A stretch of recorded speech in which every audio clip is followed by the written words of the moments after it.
Hi guys, நம்ம மதியம் என்ன சாப்பாடுன்னு பார்ப்போமா?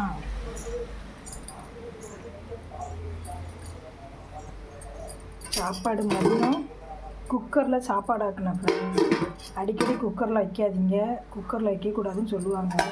நான் ஒரு அர்ஜென்ட்டுக்காக தான் வைப்பேன், எப்பவும் குக்கரில் வைக்க மாட்டேன். இது மாங்காய் பாருங்கள், மாங்காய் எவ்வளோ பெருசில் போட்டிருக்கேன். மாங்காய், கேரட்டு, பீன்ஸு, உருளைக்கிழங்கு எல்லாம் போட்டு சாம்பார் வச்சுருக்கேன். துவரம் பருப்பு, நான் கொஞ்சம் கடலைப்பருப்பும் போடுவேன் ஃப்ரெண்ட்ஸ். அப்புறம் கேரட், பீன்ஸு போட்டு பொரியல். எங்கள் மாமாவுக்கு இப்படி பண்ணால் தான் பிடிக்கும், அதனால தான் இப்படி வச்சுருக்கேன். வேறு மாதிரினா சாப்பிட மாட்டாங்க. அடுத்து என்ன ஓப்பன் ஆக மாட்டேங்குது. கொஞ்சமாக அப்பளம் பொரிச்சிருக்கேன்.